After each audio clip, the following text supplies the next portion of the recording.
اعوذ باللہ من الشیطان الرجیم بسم اللہ الرحمن الرحیم ربی اشرح لی صدری ویسر لی امری واحلل عقدۃ من لسانی یفقہوا قولی ربی زدنی علما۔ آج ہم سورہ بقرہ کی آیت نمبر 115 پڑھیں گے۔ وَلِلَّهِ الْمَشْرِقُ، اور اللہ کے لیے ہے مشرق، والمغرب اور مغرب، فَأَيْنَمَا، پس جدھر، تولوا تم منہ کرو، فَثَمَّ، پس وہیں، وجہ اللہ، اللہ کا چہرہ ہے، اللہ کا رخ ہے، پس اسی طرف اللہ کا رخ ہے، اللہ کا چہرہ ہے، پس اسی طرف تم اللہ کو پاؤ گے۔ ان اللہ، بے شک اللہ تعالیٰ، واسع، وسعت والا ہے، بہت وسعت والا ہے، علیم، بہت جاننے والا ہے، بہت علم والا ہے۔ پچھلی آیت میں مسجدوں کے آداب کا ذکر ہے۔ اب اس آیت میں فرمایا گیا کہ مشرق اور مغرب کا مالک اللہ تعالیٰ ہی ہے۔ کہیں لوگ یہ گمان نہ کر لیں کہ رب صرف مسجدوں میں ہی ملتا ہے۔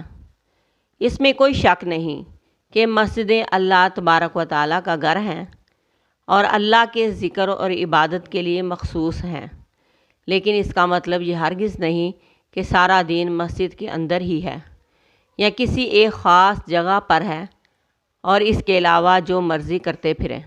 ایسا نہیں، عبادت کے لیے ایک خاص جگہ ضرور مقرر کی جاتی ہے، لیکن اصل بات یہ ہے کہ یہ سب کچھ اللہ تبارک و تعالیٰ کا ہی ہے۔ مشرق اور مغرب اور جو کچھ اس کے اندر ہے صرف اللہ تبارک و تعالیٰ کا ہی ہے، وہی اصل مالک ہے۔ فرمایا کہ تم جدھر بھی منہ کرو گے اسی طرف اللہ تبارک و تعالیٰ کو پاؤ گے۔ آپ صلی اللہ علیہ وآلہ وسلم جب مدینہ تشریف لائے تو کچھ عرصہ آپ نے بیت المقدس کی طرف نماز پڑھی۔ اس کے بعد جب قبلہ بدل دیا گیا تو یہودیوں نے بڑے اعتراضات کیے، بڑی بڑی باتیں کی۔ آپ صلی اللہ علیہ وآلہ وسلم کی نبوت پر شک کرنے لگے۔ مانتے تو وہ پہلے ہی نہ تھے، لیکن قبلہ بدلنے پر اور اکڑ گئے۔ اس پر فرمایا گیا کہ اللہ کسی ایک سمت میں نہیں ملتا، کسی خاص مقام یا جگہ میں ہی صرف نہیں ہوتا، بلکہ یہ کل کائنات اسی کی پیدا کردہ ہے۔ تم چاہے مشرق میں ہو یا مغرب میں، شمال میں ہو یا جنوب میں ہو، اللہ کو ادھر ہی پاؤ گے۔ وہ چاہے تو بیت المقدس کی طرف نماز پڑھنے کا حکم دے، چاہے تو بدل کر خانہ کعبہ کو قبلہ بنا دے، حکم اس کا چلے گا، تابع داری ہماری ہوگی۔ ہمیں تابع دار ہونا چاہیے۔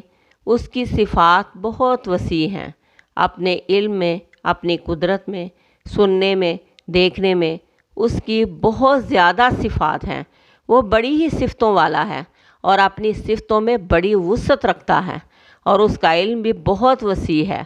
وہ سینوں کے بید بھی جانتا ہے۔ اس کا علم اتنا زیادہ ہے کہ ہم اس کے علم کا اندازہ لگا ہی نہیں سکتے۔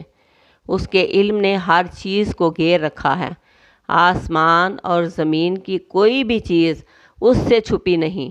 ہمارے دل میں جو خیالات اٹھتے ہیں ان کو بھی اللہ تبارک و تعالیٰ خوب جانتا ہے۔ بے شک اللہ تبارک و تعالیٰ وسیع علم والا ہے۔